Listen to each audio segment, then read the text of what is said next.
جو مال و دولت حلال طریقے سے اس لیے کمائے، ریزن بھی بتایا حضور نے، کمانے کا ریزن بھی حضور نے بتایا، جو مال و دولت حلال طریقے سے اس لیے کمائے کہ بھیک مانگنے سے بچے، اور اس لیے کمائے کہ اپنے اہل و عیال کو خوش رکھے اور اپنے پڑوسی پر مہربانی کرے، وہ اللہ تعالیٰ سے اس حال میں ملاقات کرے گا کہ اس کا چہرہ 14ویں کے چاند کی طرح چمکتا ہوگا۔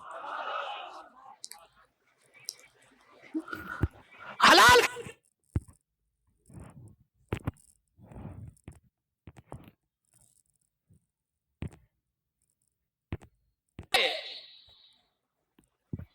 تاکہ ہمارا بچہ بھیک مانگنے سے بچے اور پڑوسی کی بھی مدد کرے۔ تو مرنا تو برحق ہے، ملاقات تو اللہ سے ہوگی، لیکن قربان جائیے اس حلال کمانے والے کی عظمت پر کہ جب رب سے اس کی ملاقات ہوگی تو مدینے کے تاجدار صلی اللہ علیہ وسلم فرماتے ہیں کہ اس کا چہرہ 14ویں کے چاند کی طرح چمک رہا ہوگا۔ تو مدینے کے تاجدار صلی اللہ علیہ وسلم فرماتے ہیں کہ اس کا چہرہ 14ویں کے چاند کی طرح چمک رہا ہوگا۔ میرے پیارے آقا صلی اللہ تعالی علیہ وسلم کے پیارے دیوانوں، آج کیوں زبان سے گالی نکل رہی ہے؟ آج کیوں زبان سے بکواس ہو رہی ہے؟ آج کیوں زبان سے بیہودہ باتیں نکل رہی ہیں؟ کہیں ایسا تو نہیں کہ ہمارے حلق کے نیچے اترنے والا لقمہ حلال کا نہیں رہ گیا؟ لیکن حضور فرماتے ہیں اگر کوئی حلال کھاتا ہے تو اس کا فائدہ کیا ہے؟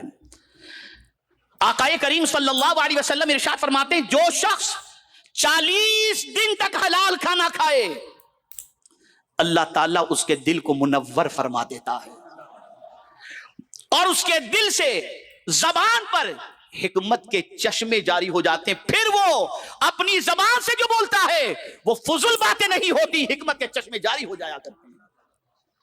اے رسول اعظم صلی اللہ تعالی علیہ وسلم کے پیارے دیوانوں، تو 2 باتیں ہوئی۔ نمبر 1، آج کا ہمارا نوجوان علم کی طرف پیش رفت کرے، علم حاصل کرنے کے لیے قدم بڑھائے۔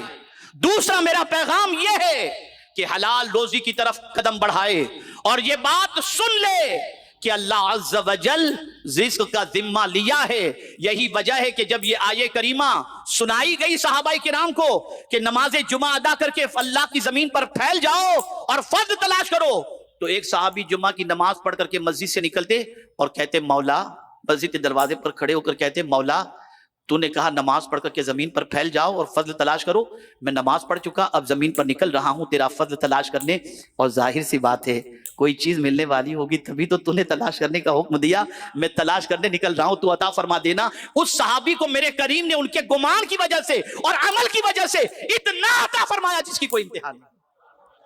محنت کرو، قدم بڑھاؤ، روزی کے لیے نکلو، اس کا وعدہ ہے وہ عطا کرے گا، مفت خور نہ بنو۔